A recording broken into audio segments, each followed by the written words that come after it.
Hello दोस्तों, मेरा नाम है नितिन और story with Nitin YouTube channel पर आप सबका स्वागत है। दोस्तों, आज इस वीडियो में हम सुनेंगे एक मज़ेदार कहानी। जो आपको ये कहानी अच्छी लगे तो वीडियो को लाइक और चैनल को सब्सक्राइब जरूर कर दें ताकि आने वाली कहानी की नोटिफिकेशन आप तक पहुंच सके।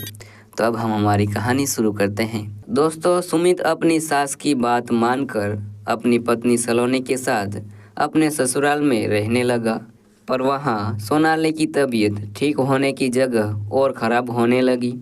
सोनाली की तबीयत खराब देखकर वह सोफे पर बैठकर अपनी पत्नी के बारे में सोच रहा था कि तभी सुमित की सास आई और बोली, क्या हुआ सुमित, तुम उदास क्यों बैठे हो? सुमित ने कहा, कुछ नहीं, बस ऐसे ही बैठकर सोनाली की तबीयत के बारे में सोच रहा था। सुमित की सास ने सुमित से कहा, तुम परेशान मत हो, सब ठीक हो जाएगा। तभी वो बोला, माँ, सोनाली को भी अपनी तरफ फिट रखा करो। देखो, आप इस उम्र में भी कितनी फिट रहती हो। आपको देखकर कोई भी नहीं कह सकता कि आप सोनाली की माँ हो, बल्कि सब यही कहेंगे कि आप बड़ी बहन हो।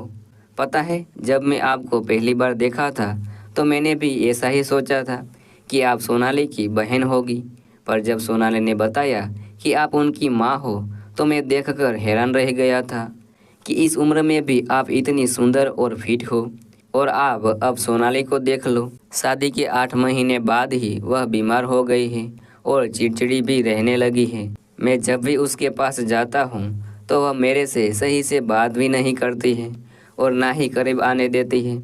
आखिर मैं उसका पति हूँ, कोई गैर मर्द नहीं। सुमित की सास मीता बोली, मैं समझ सकती हूँ कि तुम पर क्या बीत रही है।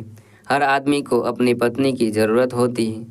तभी सुमित बोला, काश मेरी शादी भी तुम जैसी फिट औरत के साथ होती तो मैं भी शादी के मज़े ले रहा होता। सुमित की सास बोली, तुम तो अब भी कर सकते हो मेरे से शादी, वैसे ही मैं तुम्हें पसंद करती हूँ और अगर तुमने मेरी बेटी से शादी ना की होती तो मैं ही तुमसे शादी करती।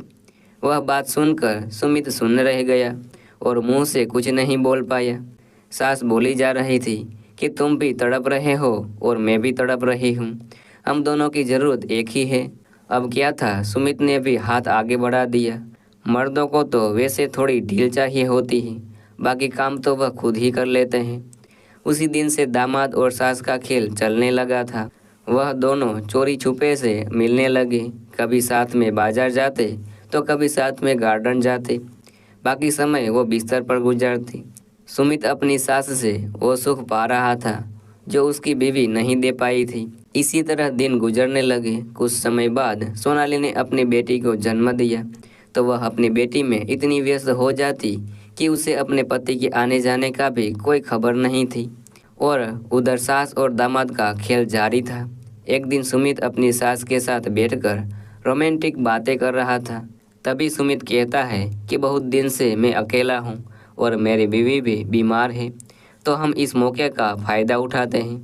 तभी सुमित और उसकी सास एक दूसरे के करीब आ जाते हैं और एक दूसरे को चूमने लगते हैं और सुमित भी अपना कंट्रोल खो रहा था और धीरे धीरे अपनी हद पार कर रहा था। और देखते ही देखते दोनों एक दूसरे में ऐसे समा गए जैसे कि कोई प्यासे को पानी कुछ देर बाद मिला हो। सुमित की सास संतुष्ट हो गई और कहती है, तुम्हारे में तो बहुत स्टेमिना है, काश मैं भी तुम्हारी बीवी होती। तभी सोनाली अपने पति को फ़ोन करती है, लेकिन उनका पति उसके फ़ोन को नहीं उठाता है। कुछ समय तक वह लगातार फ़ोन करती रहती है, लेकिन सुमित को कहाँ होश था, क्योंकि वह तो चरम सुख प्राप्त कर रहा था। सोनाली को लगता है कि उसे जाकर पता करना चाहिए, तो वह खड़ी होती है और जैसे तैसे अपने पति के कमरे की ओर जाती है। तभी वह देखती है कि उसकी माँ और उसका पति एक दूसरे में समाये हुए हैं। सोनाली वह सब रिकॉर्ड कर लेती है और फिर पुलिस को फ़ोन कर देती है। पुलिस आने पर जब वह कहती है कि तुम सब ये क्या कर रहे हो, तब सुमित और उसकी माँ कहते हैं कि तुम यह क्या कर रही हो, तुम्हें हमारे रिश्ते के बारे में कुछ नहीं पता, हम तो बस ऐसे ही बातें कर रहे थे। तभी सोनाली अपने फ़ोन को निकालती है और वीडियो पुलिस को दिखा देती है और दोनों को जेल में बंद करा देती है। दोस्तों, सोनाली ने अपनी माँ और पति के साथ सही किया या गलत, वो आपको कमेंट में बताना है। और अगर आपको वीडियो अच्छी लगे तो वीडियो को लाइक और चैनल को सब्सक्राइब कर दें ताकि आने वाली कहानी की नोटिफिकेशन आप तक पहुँच सके। तो मिलते हैं नए वीडियो में नई